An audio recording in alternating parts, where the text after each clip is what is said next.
Thank you for joining us in devotions today. And all this week, we're talking about faith. And today, I want to talk to you about having a positive faith. Now, I want you to look with me in 1 Peter 1, verse 7. Look what he says. These have come so that the proven genuineness of your faith. It's talking about trials. So here you are. You got this huge trouble. That's what we're talking about, trouble all week. You got this big problem comes along. Well, this has been sent to you to prove the genuineness of your faith. You know, I always find it really disheartening when I see people serving God, they know the Lord, then a horrible problem or trial comes in their life, and they just fall to pieces. They stop serving God, and kind of shows something wasn't real genuine there. Look here. Now, your trial of your faith is of greater worth than that of gold. Now, it says, which perishes. Gold will perish. Your faith will not perish. It says, even though refined by fire, many result in the praise, glory, and honor when Jesus Christ is revealed. Now, I want to talk to you about having a positive faith. A positive faith is an individual that looks at a trouble and they look at a problem and they say, listen, I don't like what's going on here. I know God's in control.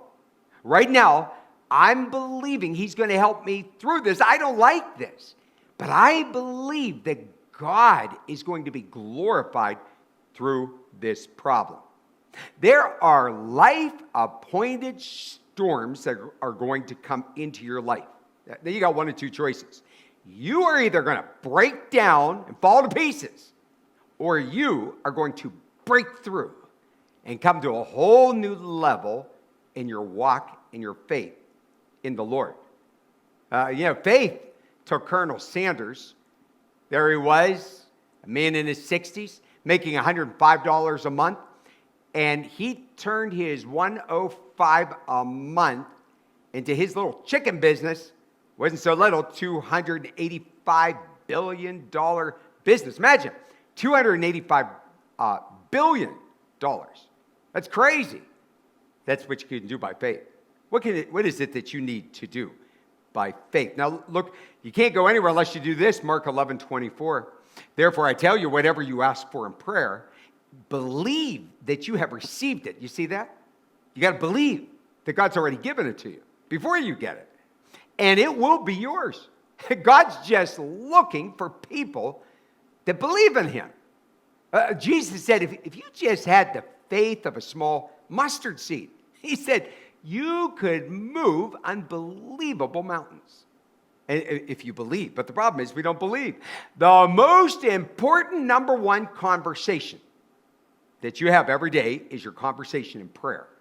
So when you got big trouble, big problem, you ought to have big prayers. You have prayer in the morning and you can pray on the way to work, take a little prayer throughout the day, but just keep lifting that problem up in prayer. Now, you feed your faith, feed that faith, and your fear will starve to death. It really will. That's how you overcome fear. And another thing, you're the only Bible that some people will ever read. Some of you, your life is your message. They look at you, they see how you're responding, and they can bring people to Jesus Christ. Look with me over here in Isaiah 26, verse 3. He says, you will keep in perfect peace those whose minds are steadfast. You hear that? Steadfast. You keep your minds on the Lord, and you just stay steadfast. You just keep on that path following God because they trust in you. Now, let me ask you here today, who is it that you trust in? I want you to have a positive faith. I don't want you to have some faith that crashes and burns. Now, listen, I want you to grow in your faith. Don't give up. Don't give up. That pain you're going through right now, it may be for a minute. It may be for an hour. It may be for a week. It may be for a month. It may be for a year.